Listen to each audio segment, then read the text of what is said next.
Hello दोस्तों, कैसे हैं आप सब। ये HTML वीडियो ट्यूटोरियल सीरीज की वीडियो नंबर 12 है और फॉर्म से रिलेटेड ये दूसरी वीडियो है। पिछली वीडियो में हम लोगों ने कुछ इनपुट टाइप्स के बारे में बात की थी। ये रेड में आप जो देख रहे हैं इनपुट टाइप्स, इसके बारे में हम लोगों ने पिछली वीडियो में बात कर ली थी। अभी हम लोग यहाँ से कंटिन्यू करते हैं। तो चलिए चलते हैं प्रैक्टिकल की तरफ। मैंने अपनी सिस्टम पे सबलाइम टेक्स्ट ओपन कर ली है और ये वही वाली फाइल है जो हम लोगों ने पिछली वीडियो में क्रिएट की थी। पिछली वीडियो में हम लोगों ने देखा था text, email, tel, number, file और पासवर्ड इनपुट टाइप्स क्या होती हैं। अभी हम लोग देखेंगे हिडन इनपुट टाइप क्या होती है। तो मैं यहाँ से इस कोड को कॉपी कर रहा हूँ और मैं यहाँ पेस्ट कर रहा हूँ। मैं लेवल का नेम चेंज कर दे रहा हूँ हिडन, और इनपुट टाइप मैं चेंज कर दे रहा हूँ हिडन। मुझे इसे प्लेस होल्डर की ज़रूरत नहीं है, मैं इस प्लेस होल्डर को यहाँ से रिमूव कर ले रहा हूँ और मैं यहाँ एक वैल्यू दे दे रहा हूँ, टेस्ट वैल्यू। अब हिडन फील्ड क्या होती है? हिडन फील्ड होती है जहाँ हमें कुछ भी डेटा डिस्प्ले नहीं होती है।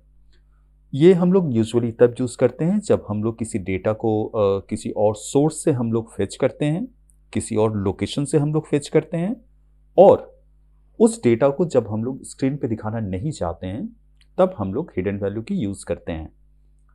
अब अगर मैं इस पेज को रिफ्रेश करूं तो यहाँ ये देखिए, ये बॉक्स यहाँ डिस्प्ले नहीं होगी इसलिए कि ये बॉक्स हिडन है।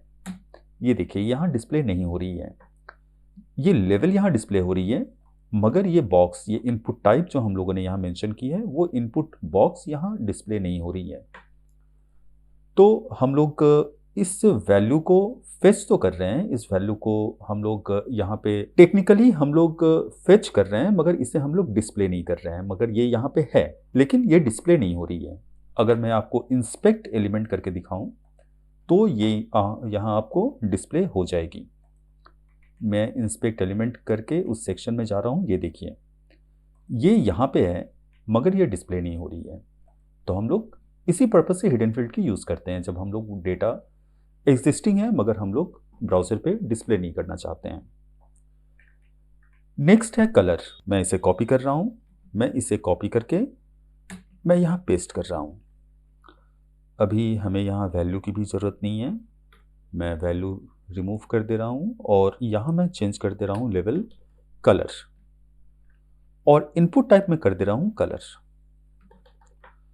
अब देखिए मैं ब्राउज़र को रिफ्रेश कर रहा हूँ, ये ब्राउज़र रिफ्रेश हो गई। अब ये देखिए हमारे सामने ये कलर बॉक्स आ गई। अब हम लोग जब इस कलर बॉक्स में क्लिक करेंगे तो हमारे सामने ये कलर की बॉक्स आ जाएगी जहाँ से हम लोग डिफरेंट कलर्स चूज़ कर सकते हैं। तो इस तरह से हम लोग कलर फील्ड की यूज़ करते हैं। नेक्स्ट बटन है, तो बटन में आपको एंड में बता रहा हूँ, इसे मैं रीसेट के बाद रख ले रहा हूँ। अभी मैं आपको बताता हूँ रेंज। तो मैं इसे कॉपी करके यहाँ पेस्ट कर रहा हूँ, लेवल में दे देता हूँ रेंज ताकि हमें ब्राउज़र में देख के समझ में आए, और मैं यहाँ इनपुट टाइप रेंज कर देता हूँ।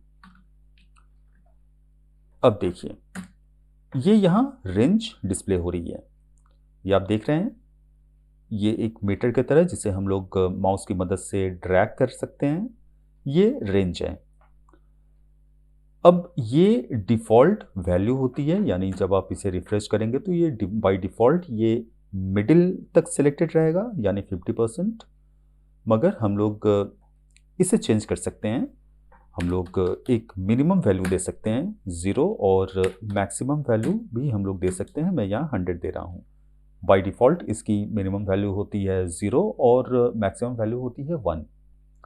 तो मैंने यहाँ चेंज कर दी, मैं यहाँ मिनिमम वैल्यू दे दिया 0 और मैक्सिमम वैल्यू मैंने दे दिया 100। मैं यहाँ पे एक स्टेप भी मेंशन कर सकता हूँ। स्टेप मतलब कितने स्टेप, मतलब इनकी चेंजिंग यूनिट क्या होगी। तो मैं यहाँ दे दे रहा हूँ 1। अब देखिए मैं इसे रिफ्रेश करता हूँ, अब ये देखिए, अब हम लोग इसे चेंज कर सकते हैं। इसकी वैल्यू अभी 0 से 100 हो गई है। अगर मैं यहाँ दे दे रहा हूँ 10, और फिर हम लोग अगर इसे रिफ्रेश करके इसे अगर चेंज करना चाहें तो ये देखिए ये जो स्किप यूनिट आप देख रहे हैं, स्टेप्स आप देख रहे हैं, ये अभी 10 में चेंज हो गई है, और जब मैं इसे 50 करूंगा तो ये 50 में चेंज हो जाएगी। यानी ये एक बार कम से कम 50 मूव करेगी। अभी आप देख सकते हैं ये कम से कम 50 मूव कर रही है, इसलिए कि मैंने स्टेप साइज जो दी है, स्टेप जो दी है वो है 50। अगर मैं एक वैल्यू यहाँ देना चाहूँ तो मैं एक वैल्यू भी दे सकता हूँ। मैं वैल्यू दे देता हूँ 20। अभी ये 20 वैल्यू नहीं लेगी, इसलिए कि मैंने यहाँ पे 50 दे रखा है, मैं इसे 10 कर दे रहा हूँ। 10 करके अब मैं इसे रिफ्रेश करता हूँ तो ये देखिए ये यहाँ 20 पे आ गई, और 1 2।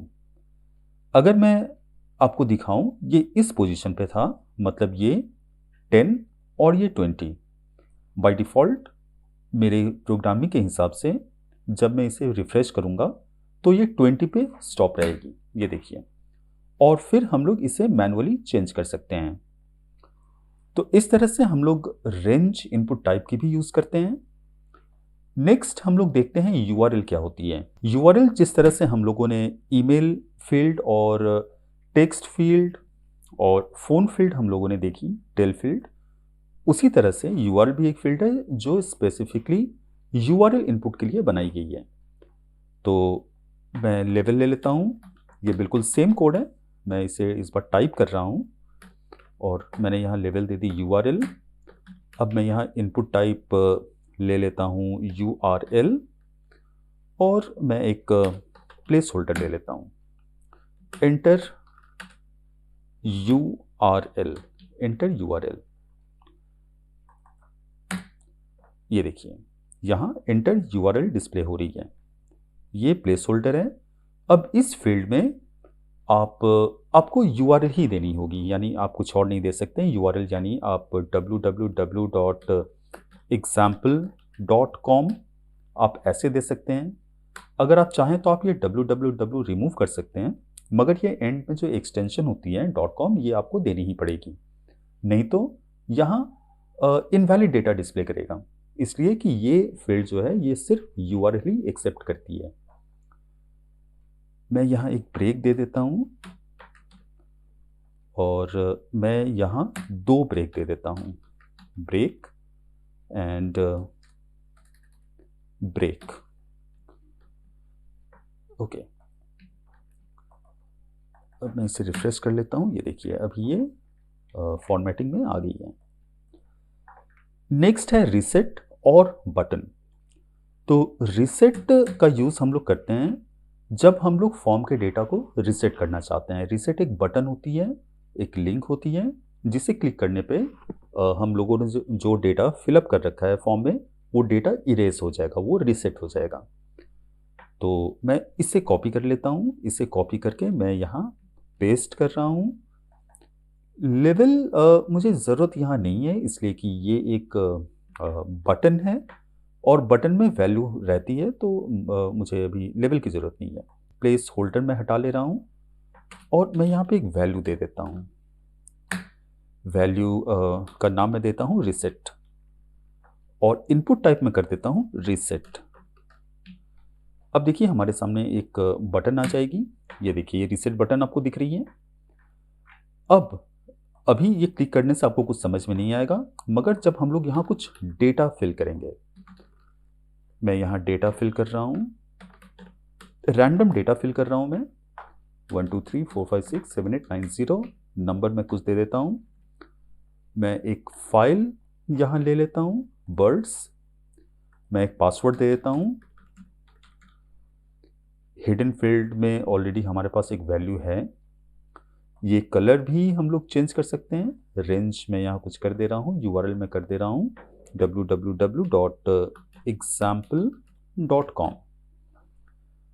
अब हमारे पास फॉर्म में ये डेटा है, मगर जब मैं रीसेट बटन प्रेस करूँगा तो ये डिफ़ॉल्ट सेटिंग में आ जाएगी, यानी ये फील्ड्स जो हम लोगों ने अभी एंटर की है, ये फील्ड यहाँ से रिमूव हो जाएगी, मतलब फील्ड वैल्यू यहाँ से रिमूव हो जाएगी।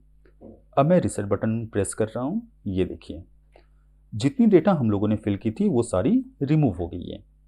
जैसे अगर मैं आपको फिर से दिखाऊं, मैं यहाँ पे एक यूआरएल दे रहा हूँ maxwing.com। फिर मैं इसे रीसेट कर रहा हूँ, तो ये देखिए ये यहाँ से रिमूव हो गई। तो ये रीसेट बटन का काम होता है। और लास्ट है ये बटन। तो बटन की सिंटैक्स भी सेम ही होती है। Input type button, input type मैंने चेंज कर दी, बटन कर दी, और वैल्यू मैं दे देता हूं बटन। अब मैं इसे रिफ्रेश करता हूं, ये देखिए ये बटन आ गई। तो अभी फिलहाल इस बटन का यहाँ कोई यूज़ मैं करके आपको दिखा नहीं सकता हूँ, इसलिए कि बस ये बटन डिस्प्ले हुई है।